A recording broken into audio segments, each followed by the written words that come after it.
भारत के 3 राज्यों तमिलनाडु, केरल और आंध्र प्रदेश में मौजूद है छोटा सा पुदुचेरी, जिसे पहले पौंडीचेरी के नाम से भी जाना जाता था, लेकिन सितंबर 2006 में इसका आधिकारिक नाम बदल दिया गया। पुदुचेरी का शाब्दिक अर्थ होता है नया गांव। इसको पूर्व पेरिस या फिर the French Riviera of east के नाम से भी जाना जाता है।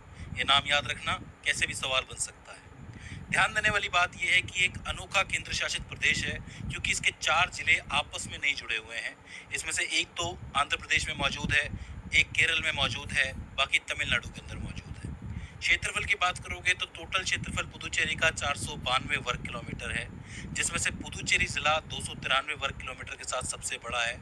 फिर कराईकल जिला आता है 160 वर्ग किलोमीटर के साथ, फिर यानम जिला 30 वर्ग किलोमीटर के साथ, और फिर माहे जिला 9 वर्ग किलोमीटर के साथ, जो कि सबसे छोटा जिला है भारत का। अगर जिलों के विवरण के बारे में बात करें तो पुदुचेरी जिला जो है वो इस केंद्र शासित प्रदेश की राजधानी है, कैपिटल है, और बंगाल की खाड़ी के पूर्वी तट पर स्थित है।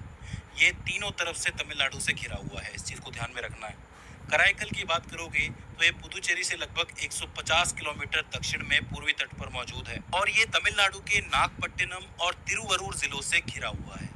यानम जिले की बात करोगे तो यह आंध्र प्रदेश के पूर्वी गोदावरी जिले में स्थित एक छोटा सा क्षेत्र है और गोदावरी नदी के डेल्टा क्षेत्र में आता है। आखिर में माहे की बात करोगे तो ये पुदुचेरी का एकमात्र जिला है जो पश्चिमी तट पर अरब सागर पर स्थित है, यानी कि केरल में मौजूद है। केरल का जो कन्नूर और कोझिकोड जिला है वो इसमें पूरी तरीके से घिरा हुआ है, मतलब दोनों से घिरा हुआ है, दोनों में ही आता है माहे जिला, तो इसे आपको ध्यान में रखना है। अगर हम पुदुचेरी के ऐतिहासिक विकास की बात करें तो साल 1668 में फ्रांसीसियों ने सूरत में अपना पहला व्यापारिक केंद्र स्थापित किया था। यानी फ्रांसीसी जो सबसे पहले सूरत में केंद्र बनाया उन्होंने। फिर साल 1673 में बीजापुर के जो सुल्तान थे, उनके जो सूबेदार थे शेख खान लोदी, उन्होंने पांडिचेरी में एक व्यापारिक केंद्र बनाने के लिए फ्रांसीसियों को इजाजत दे दी, और इसके बाद पुदुचेरी 138 वर्षों तक फ्रांसीसी शासन के अधीन ही रहा था। इसके बाद जब भारत को आजादी मिली तो 1 नवंबर 1954 को फ्रांसीसी सरकार ने पांडिचेरी, कराईकल, माहे और यानम को भारत सरकार को अनौपचारिक रूप से सौंप दिया था, मतलब अनऑफिशियली सौंप दिया था, और इसी दिन को पुदुचेरी में स्वतंत्रता दिवस के रूप में मनाया जाता है, 1 नवंबर 1954। इसके बाद 1962 यानी कि 16 अगस्त 1962 को एक औपचारिक हस्तांतरण हुआ था, मतलब एक संधि पर साइन किए गए थे, जिसके तहत फ्रांस ने इन क्षेत्रों को भारत को पूर्ण रूप से सौंप दिया गया था। मतलब पहले 1954 में अनऑफिशियली सौंपा था और 1962 में ऑफिशियली सौंप दिया था। दोनों तारीख इंपॉर्टेंट है, 1 नवंबर 1954 और 16 अगस्त 1962। इसके बाद 1 जुलाई 1963 को केंद्र शासित प्रदेश शासन अधिनियम 1963 के तहत पुदुचेरी को आधिकारिक तौर पर एक यूनियन टेरिटरी या फिर केंद्र शासित प्रदेश का दर्जा दिया गया था। खास बात ये थी कि इस जगह की अपनी विधानसभा बनाई गई थी और मंत्री परिषद भी बनाया गया था। तो ये यूटी तो है, लेकिन इसके अंदर अपना सीएम होता है, जैसे दिल्ली के अंदर होता है वैसे इसके अंदर भी होता है। तो 3 तारीखें आपको याद रखनी है। 1 नवंबर 1954 अनौपचारिक रूप से भारत के हाथ में आया पुदुचेरी। उसके बाद 16 अगस्त 1962 को औपचारिक रूप से आया।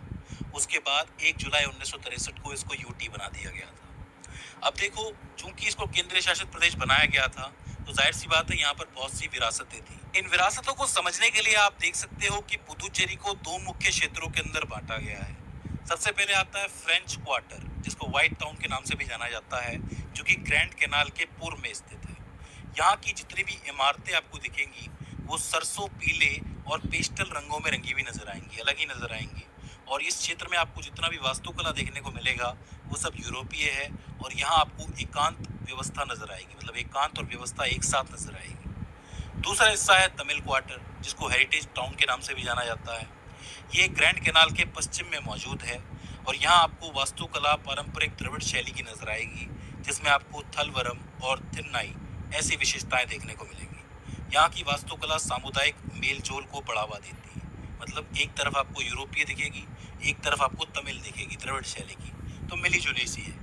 इसीलिए इसी संस्कृति को बचाने के लिए इसको यूटी बनाया गया था। अगर यहाँ के प्रमुख पर्यटक और विरासत स्थलों की बात करेंगे तो यहाँ पर आध्यात्मिक केंद्र मौजूद है, श्री अरबिंदो घोष आश्रम और ओरोविल, जो मानव एकता को समर्पित एक अंतर्राष्ट्रीय समुदाय है, यहाँ के महत्वपूर्ण आध्यात्मिक केंद्र हैं।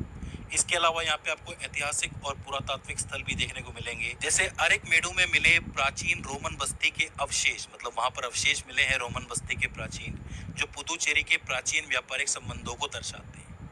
इसके अलावा यहाँ के समुद्र तट जैसे कि प्रोमोनेट बीच, पैराडाइज बीच, सेरेनिटी बीच और माहे बीच यहाँ के सबसे लोकप्रिय बीच हैं ये चार, तो इनका नाम आप याद रख सकते हो। और अन्य विरासत स्थलों की बात करोगे तो पांडिचेरी बॉटनिकल गार्डन काफी इंपॉर्टेंट है। बॉटनिकल गार्डन, इसमें आपको 1500 से ज्यादा पौधों की प्रजातियां देखने को मिलेंगी और साथ ही वरदराज पेरुमल मंदिर जैसे बहुत से मंदिर भी देखने को मिलेंगे। इसके बाद अगर पुदुचेरी की अर्थव्यवस्था के बारे में बात करें तो पुदुचेरी की अर्थव्यवस्था मुख्य रूप से कृषि और पर्यटन पर निर्भर करती है। लगभग 45% आबादी कृषि पर निर्भर है और धान यहाँ की मुख्य फसल है। पर्यटन अर्थव्यवस्था का एक महत्वपूर्ण हिस्सा है।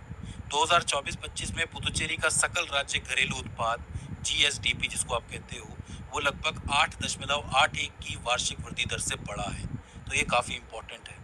प्रति व्यक्ति की आय के बारे में बात करोगे तो वो भी 5.33% की वृद्धि के साथ बढ़ी है, जो कि भारत के औसत से अधिक है। इसके अलावा यहाँ सरकार IT, फार्मा और ऑटोमोटिव जैसे क्षेत्रों में औद्योगिक केंद्रों को विकसित करने पर ध्यान केंद्रित कर रही है, जिससे कि यहाँ पर उद्योग बढ़ सके इन चीज़ों का, जैसे IT का, ऑटोमोटिव और फार्मा का। बात करें यहाँ की संस्कृति और पहचान के बारे में तो देखो, पुदुचेरी की जो संस्कृति है वो भारतीय और फ्रांसीसी संस्कृतियों का एक मिश्रण दिखाती है, जहाँ पर आपको भाषाएं जैसे तमिल, फ्रेंच और अंग्रेजी, इसके अलावा व्यंजन, वास्तुकला और जीवन शैली, इन सभी में आपको दोनों संस्कृतियां नजर आएंगी।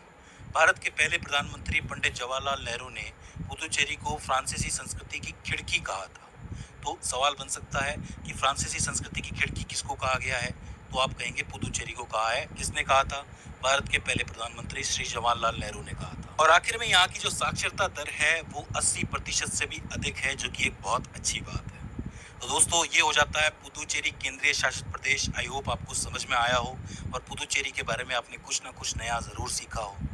इसके बाद भी इसके अंदर आपको कोई क्वेरी आती है, कोई दिक्कत आती है, तो आप हमें कमेंट सेक्शन में बता सकते हैं।